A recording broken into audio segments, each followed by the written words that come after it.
This week on AEW Dynamite, we had a Super Wednesday debate between Chris Jericho, Le Champion of AEW, and Orange Cassidy. Now, last week, Jericho had teased a special guest moderator for the debate. It had already been spoiled going into it. At the moment, AEW, similarly to WWE, not exactly the same, but similar process in the way that they tape their shows at the moment. What they're doing is every 2 weeks, AEW has a live show, and then the following night, they tape the next week's show. So they go 1 week live, 1 week off, 1 week live, 1 week off, a bit like the old school Raw tapings. It's just the most convenient way to do it in the current pandemic. WWE are doing the same, apart from going live. They're just taping 2 episodes of each show at one period of time, and then they can... it's just to ensure that they don't have their performers in one place at a regular time. Every 2 weeks, it gives them time. If someone does test positive for COVID, they can self-quarantine and self-isolate. It's just a lot simpler when it comes to logistics. And look, you don't need to be live every single week at the moment. So Jericho had teased a special guest moderator, but obviously that had been spoiled by a user on Reddit. Now, I don't have the username to hand, but they were also the ones that leaked the results of Fyter Fest, both nights of Fyter Fest, and were absolutely correct in every single result that they leaked. And they leaked the identity of the moderator. The thing is with stuff like this, look, I'm in wrestling news media. I make part of my living on wrestling news media. And I understand why people leak information like this. It's to get some attention, it's to get clicks, in some cases it's to get money, etc., etc. That's just how, not even wrestling, but media, television programs, all of that sort of stuff, that's how it works. That's not to say that I like it. If we hadn't have known who this person was going to be, if this was, in a time which there wasn't craziness, and we were live every single week and we didn't know the special moderator's identity, it'd have been awesome to have that reaction, that surprise, but we knew who it was going to be, which was a shame, but it didn't take anything away from the segment. It was revealed that the special guest moderator for the segment was none other than former WCW president Eric Bischoff. Eric Bischoff asked the questions from a table on the stage while Jericho and Cassidy answered questions from podiums in the ring. This, of course, was Eric Bischoff's first appearance on Dynamite, and the first time in over 20 years that he'd appeared on TNT. Of course, he was the former president of WCW. He was labelled by AEW on his little entrance graphic as a groundbreaking pro wrestling executive. It's his first appearance on an actual pro wrestling show since departing WWE last year, where he was the executive director for Friday Night SmackDown during its first few months on Fox. It wasn't his first AEW appearance, though. He actually made an appearance on the AEW YouTube channel a couple of weeks ago in the build-up to Fight for the Fallen, I believe. He had an interview with Conrad Thompson and Tony Khan in which they compared WCW to AEW and TNT and just talked about the current state of AEW and the history of AEW in comparison to WCW, and it's a really fun watch. If you haven't watched it, I'll put a link in the description box below to that interview. If you're a fan of pro wrestling history, if you're a fan of AEW, WCW, all of that sort of stuff, then it's right up your alley. And I thought Bischoff did a really nice job actually as the moderator on this show. Regardless of what you think about him as an executive or a producer, etc., there's no doubt that Eric Bischoff is a great character in professional wrestling, whether it was in WCW in the 90s as the head of the NWO, whether it was in WWE as the general manager of Raw. If he's just a character, he still has a lot to offer to the show. And even at his age, like he's in his 60s now, he still has a lot to offer pro wrestling show. So I thought an appearance by Eric Bischoff here was very nice. I thought he did a good job. From what I've heard, it's just a one-off. I don't think it's going to be a regular thing.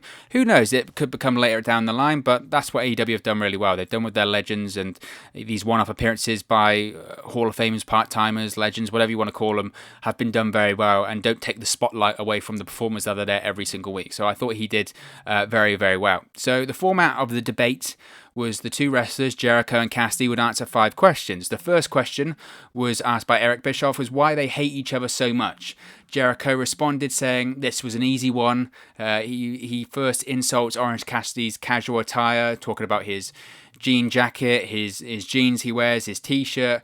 Orange Cassidy responded to this by pulling out a black clip-on tie from his jacket, stuck it on, and got a nice little reaction from the people that were in attendance there. But Jericho turned this on Cassidy again. He said, "This is exactly why I despise Orange Cassidy. He takes nothing seriously. He also despises the millions of fans who follow him and think he's the best, because he's not the best. Everyone thinks that he's just a flash-in-the-pan joke. A ginger jackass," he called him, which did pop me, because is Orange Cassidy really ginger? I would say he's blonde, right? I mean, Jericho, he's not this far off the same colour hair as Jericho. I never once thought Orange Cassidy was a ginger jackass. I think Jericho was just looking for some form of alliteration there, I guess, to get his insult in. So Bischoff then, once Jericho has spoken, offers the same question to Cassidy, but of course it's Orange Cassidy. He doesn't care. He's the king of sloth style, so he doesn't speak. So we go on to question two. Question two by Eric Bischoff, who is the better wrestler and who is the bigger star? Of course, Chris Jericho laughs this off and says, "I'm Chris Jericho," which was quite funny because that's a throwback. Chris Jericho actually had an online comedy series called Because I'm Chris Jericho. And I believe the premise of it was like what he was going to do after pro wrestling, trying to become an actor and all that sort of stuff. If you haven't watched it, you're not missing out. It wasn't amazing, but he throws that catchphrase in there, because I'm Chris Jericho. He's Le Champion, the demo god. He's held 50 titles around the world, and Orange Cassidy hasn't even left Florida, which is probably not the case. I'm sure Orange Cassidy has travelled at least the United States on the independent scene, but again, it's a nice line there. He says that Jericho says that Orange Cassidy's claim to fame is the, quote, biggest slacker, end quote, in high school. But if they were in high school, he'd beat him up, give him a wedgie, stuff him in a locker in front of the cheerleaders. Which, again, classic Jericho. Just this is what was great about it is, look, it started off comedy, but then at the end it got serious, and we'll touch on that in a second. So as with the first question, Eric Bischoff throws the question to Orange Cassidy. Orange Cassidy, typical OC, does not respond. So the third question, this is when it got good. This is when it got really good. The third question wasn't about pro wrestling. It was about climate change. Yes, we actually got some political nature in this debate. It was about climate change. Jericho gets very, very mad at the question, said it's stupid. This is a pro wrestling debate. But then Orange Cassidy does speak. He turns the mic over and gives a very scientific answer about climate change. And Jericho looks stunned. It was one of those sort of long, rambly, but still very eloquent and articulate answers. And Jericho looks stunned, and that was, I guess, a point to Cassidy, and Eric Bischoff goes, right, now we have a debate. And again, it was a comedy spot, but it was good. It was entertaining. That's what this whole angle, well, not this angle, this segment rather, was meant to be. It was meant to be entertaining. So enjoyed that part of it. And then question 4, Eric Bischoff asks about the state of pro wrestling. Chris Jericho said Orange Cassidy's everything that's wrong with modern wrestling. He's a pimple on the ass of pro wrestling, and he's going to pop it next week, which I could do without the whole pimple popping references. I don't need that one in my head, but again, the pimple on the ass of pro wrestling is a phrase we've heard quite a lot of people say. I believe Jim Ross once said it about Paul Heyman, and it always pops me, so I enjoyed that. He says once he beats Orange Cassidy next week, he will replace his $7,000 jacket and then quit pro wrestling to take his order for smoothies at Java Juice, and he isn't going to tip him. Which, again, just Chris Jericho's one-liners in this. Chris Jericho's one-liners just in AEW are just tremendous. Like, this is the thing with Jericho, like, every single year he progresses and just gets more and more in tune with what the fans like, what the fans want. In AEW, he's, in my opinion, been more entertaining than ever. He gets to do what he wants, gets to be as creative as he wants, gets to say what he knows will work in front of the fans, even if there aren't any in the crowd. He knows that the fans are loving it at home. So again, Java Juice, and he isn't going to tip him. What a put down. 2020, ladies and gentlemen. Again, the question gets thrown over to Orange Cassidy. No response from OC. And then the last question by Eric Bischoff is, why does their rematch mean so much to them? Chris Jericho starts to talk, but then Orange Cassidy, he actually speaks for himself. He tells Jericho to shut up. Orange Cassidy says he knows what this is. He's scheduled a debate against a guy who doesn't talk. He's trying to embarrass him, but Orange Cassidy isn't embarrassed. He doesn't care. He doesn't care about Chris Jericho. He does care about the match, however, because it's the biggest match of his life, and it's also the biggest match of Chris Jericho's life. Jericho asks how Orange Cassidy says he's Chris Jericho. He's done it all. So if he loses to a guy that doesn't try, what happens to Chris Jericho? Cassidy takes his sunglasses off and asks Chris Jericho to look at him. Look at the man who's going to embarrass him. Which I loved. I loved this ending promo by Orange Cassidy, because this is the thing. Like, so many people, when they knew that Chris Jericho was going to be feuding with Orange Cassidy, so many people said, what the hell's Jericho doing? Chris Jericho is this ginormous star. He is the biggest star that AEW have, especially in terms of crossover mainstream appeal. Everyone knows who Chris Jericho is. And a lot of people were saying, why on earth is Chris Jericho feuding or going to have matches with Orange Cassidy? Because he's the pockets guy, right? And even Orange Cassidy said this, you're going to be embarrassed by the pockets guy. And this is the whole point I've been saying the whole time. The whole point is to add new layers to Orange Cassidy here. He said it in his promo. When he cares, when he tries, he really tries. And he really cares about this feud. It's the biggest match of his life next week. And it's also the biggest match of Chris Jericho's life next week. Because if Chris Jericho loses to a guy that's a comedy gimmick, how does that look on Chris Jericho? So I thought the promo was great. I thought everything Orange Cassidy did in this promo was great. I think everything Orange Cassidy's done in this feud is great. Now, some people, they're never going to buy into Orange Cassidy because they just, stuck in their ways or they just don't like him. I saw some people, and I don't mean to bury Ryan Satin here, but Ryan Satin a couple of weeks ago, when you had the Orange Cassidy orange juice drop on Chris Jericho, he was like, I didn't like it. Why would the whole point of Orange Cassidy is that he doesn't care about anything. He doesn't care, and yet he would go to these great lengths to embarrass Chris Jericho and put a Nickelodeon prank and drop orange juice on him. And it's like, dude, that's the point of this whole feud, is that Orange Cassidy cares. When he cares, he really does care, and he'll make an impact. And you can't have Orange Cassidy putting his hand in his pockets forever and doing nothing forever. They're adding new layers to the character here. This is 100% character building. So if people can't get their head around that, then I don't know what you're watching, quite frankly, because that's exactly what it is. It's character building, all of this sort of stuff, and it's been compelling. It's been great. So at the end of the debate, Eric Bischoff declared Orange Cassidy the winner. Chris Jericho was not happy by that, so he sicked Jake Hager on Orange Cassidy and attacked him. Jericho would knock Orange Cassidy out with the Judas effect. And of course, next week we have the rematch from AEW Fight for the Fallen, Chris Jericho versus Orange Cassidy. If Orange Cassidy loses, he has to pay up $7,000 to replace Chris Jericho's unique jacket that appears to be getting oranger by the week that was ruined by the orange juice. As I mentioned, I absolutely loved this segment. I thought it was great. I thought it was absolutely great. I'm not going to say anything's perfection, but I thought it was brilliant. I thought it was so well done. Obviously, looking at the ratings last night, if they come in for AEW and NXT, AEW did over 900,000 viewers. NXT did over 700. Both shows were up and had more together. Combined total viewership was actually higher than Raw's third hour this week. I believe also AEW beat Raw in the key demographic, the demo, last night. And look, the debate obviously was a massive part of that for me because I just thought it was brilliant. I thought it was absolutely excellent. This is a taped show as well. People knew that Eric Bischoff was a surprise. It was pretty much an open secret at this point. It had been reported everywhere. So the fans like it. I thought Eric Bischoff, as I mentioned, I thought he did a great job as the moderator. He didn't take away from anything that was going on in the ring. He was more just adding to the segment. It was the pop to have Eric Bischoff there, and people being like, it was just nice for the nostalgia to have Eric Bischoff back on TNT. It was great, right? Former president of WCW, first time in 20 years. He's been on TNT. Pro wrestling's back on TNT. Why wouldn't you have Eric Bischoff on there? So that made all the sense in the world, and I thought he did his job very well. Didn't take away from any of the story or the performance or anything like that. Whilst it was a one-off, I do think we'll see more appearances from Eric Bischoff in the future. What that will be, I don't know. Maybe he'll get involved on the digital side of things. I think it would be quite fun to have Eric Bischoff on the post show every week on YouTube or something like that. Or if you can find a way of getting him on the new show, whatever it is. Some people think that that's coming to TNT. That might be AEW Dark or something.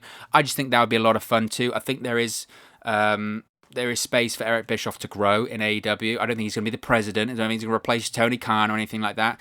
But look, this guy's synonymous with pro wrestling on TNT in the same way that Tony Schiavone is or anything like that. So I thought it was great to have him back, and I do think we'll see more appearances from Eric Bischoff in AEW in the future.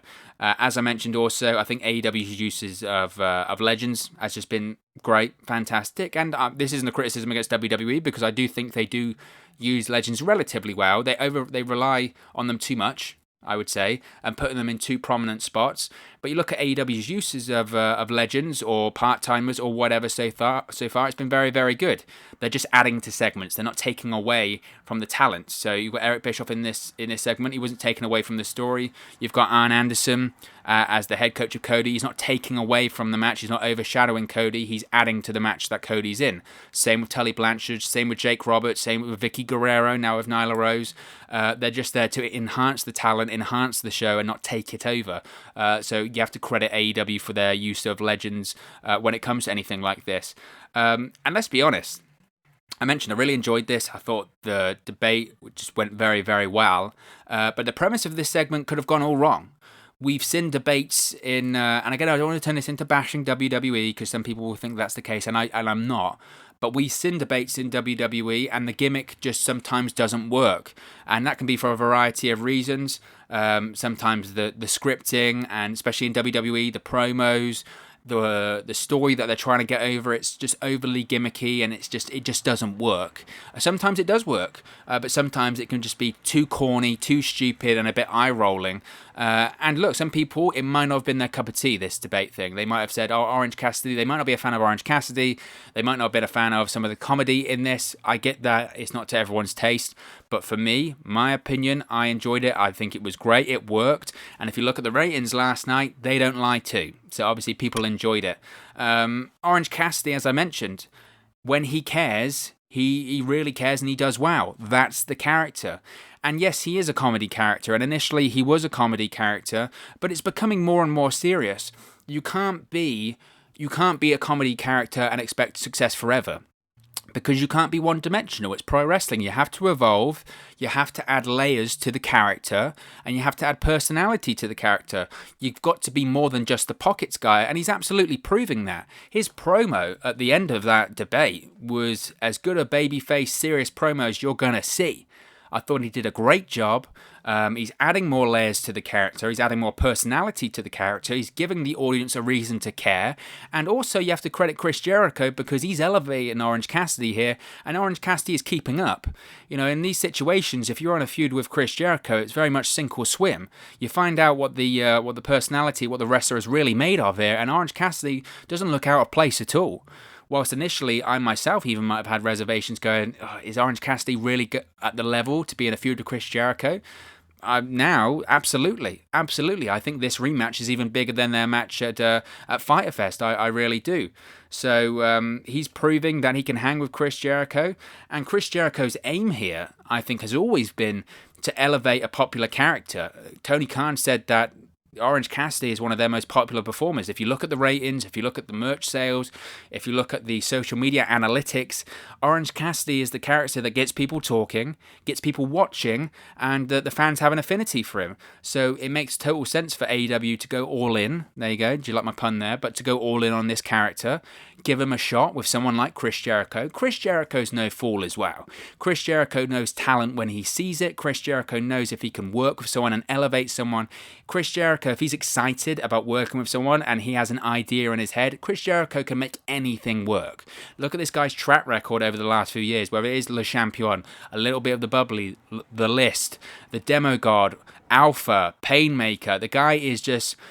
It's a guy who's at the late stage of his career and he's having hit album after hit album. You know, that's what Chris Jericho is. So if there's anyone that can elevate Orange Cassidy, it's Chris Jericho, and he's proving that once again. To me, Orange Cassidy just doesn't feel out of place here at all. I think he's done great. And what is really refreshing, and this was the thing that stuck out to me the most, especially at the end of this segment when you had the Orange Cassidy promo, was that it feels very refreshing to see an AEW star being made. He's not a WWE guy. Yes, he's been on the indies, but he's most known now for being an AEW guy. And this is a truly original AEW star being made, which I think is crucial to the company's long-term performance and survival. If you want to be seen as a credible alternative to WWE, yes, you can bring in the WWE guys, and I'm not going to overly criticize that because at this point, you know, WWE has been around forever and there haven't been legitimate competitions for a long time, so every wrestler eventually has gone to WWE. So almost every wrestler's an ex-WWE guy, right?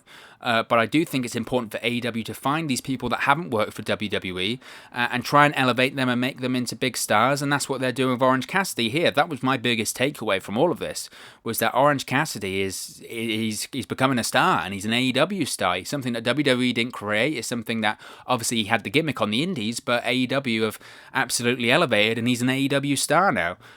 So that's fantastic. As far as my prediction for next week, it's a difficult one. It is a difficult one. Of course, Jericho won the first match at Fyter Fest. I could see Orange Cassidy winning somehow next week. I really could.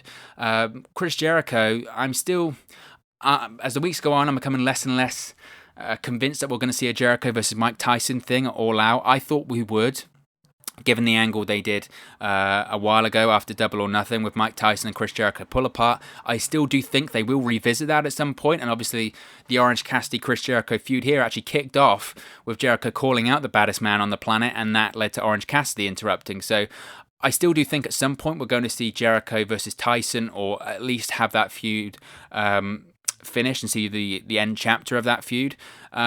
But who's to say that Orange Cassidy doesn't win next week? It's 1-1, and then we have the final match in the trilogy at All Out. I could absolutely see that, because you've got to remember the stipulation next week is that if Orange Cassidy loses, he has to pay for Chris Jericho's jacket. I don't see the babyface paying for the jacket. Orange Cassidy got beat down this week at the end of this debate segment. So to me, the signs are there that Orange Cassidy is going to win next week. That would be my prediction. But overall, just this segment, this feud, all of it has just been absolutely tremendous. And credit to Orange Cassidy, credit to Chris Jericho, credit to Eric Bischoff, and credit to AEW for what is a great story and a great angle, and something I really enjoyed. And obviously, congratulations on a great rating. I think it's their best rating since like March or February or something like that. So Wednesday nights are the place to be. I think just more people are realizing that, and people that weren't switched on to AEW and NXT for that matter are realizing that they're probably better than the program you're seeing on Monday and Friday nights. So credit to AEW, great segment, and I'm looking forward to the match next week. But of course, as always, this is just one man's opinion. Easy for me to say. I nearly got through the whole video without screwing something up there. That was nearly a record for me. But what were your thoughts on the Super Wednesday debate between Chris Jericho and Orange Cassidy on Wednesday night? Did you like it? Did you enjoy it? What are your predictions for next week? Let me know your thoughts in the comments section below. I'll be sure to reply and respond to all of your comments. I really enjoy interacting with you guys on this channel. If you've enjoyed this video, please do give us a like. It really does help us out on YouTube. Go up the rankings and get into people's recommendation feeds if they haven't seen any of our videos before. And most importantly, if you haven't already, please do subscribe to Wrestle News 365. You can do that by clicking the bottom right hand corner of the screen right now, or if you wait a few seconds, there'll be a subscribe button at the end of this video along with another video for you to watch. We're on our way to 700 subscribers on that long road to 1,000 subscribers, so if you haven't already, please do subscribe. If you have, just know I'm very thankful for anyone that watches or listens to these videos. It's incredibly humbling, and I really appreciate all of your support.